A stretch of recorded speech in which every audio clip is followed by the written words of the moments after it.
آپ کہیں پیدا ہوئے، آپ کا کسی عالم سے تعلق ہوا، آپ کے والدین کے کچھ اور خیالات تھے، میرے میرا پس منظر کچھ اور ہے، میرے تجربات کچھ اور ہیں، تو اختلاف تو ہوگا۔ اختلاف میں ظاہر ہے کہ ایک امتحان ہوتا ہے کہ آپ نے ایک بات سنی ہوئی تھی، میں نے دوسری بات سنی ہوئی تھی۔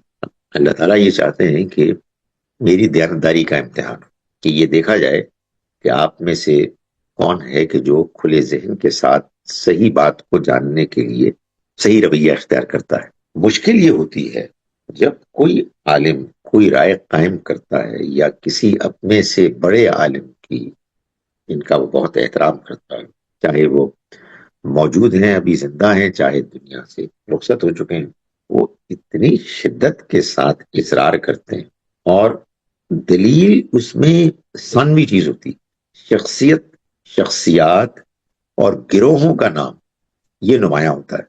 تو پھر اس کے بعد وہ چیز کہ جو حقیقت میں پوٹینشلی ایک رحمت تھی، وہ ایک زحمت بن جاتی ہے۔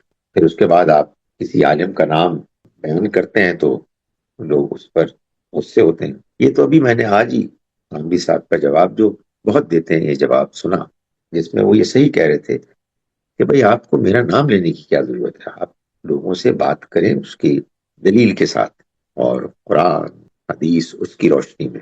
تو کنفیوژنز تو ہوں گے، اختلاف ہوگا۔ اللہ کی دلچسپی اسی بات میں ہے کہ اختلافات ہوں، اور پھر یہ معلوم ہو کہ ان اختلافات میں رہتے ہوئے کون ہے کہ جو حق پسند ہے اور کون ہے کہ جو متعصب ہے۔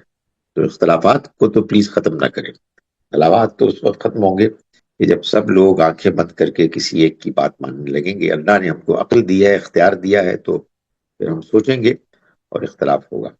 اصل چیز یہ ہے کہ جب میں کسی بات کو صحیح سمجھتا ہوں تو میں اس کو پیش کیسے کر رہا ہوں؟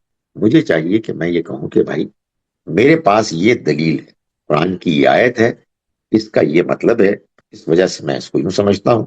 آپ اگر اس سے کوئی مختلف بات کر رہے ہیں تو آپ اپنی دلیل پیش کریں، میں اس کو بڑی دلچسپی سے، بڑی خلوص کے ساتھ، کھلے ذہن کے ساتھ سنوں گا، اور سننا چاہیے اور پھر غور کرتے رہنا چاہیے۔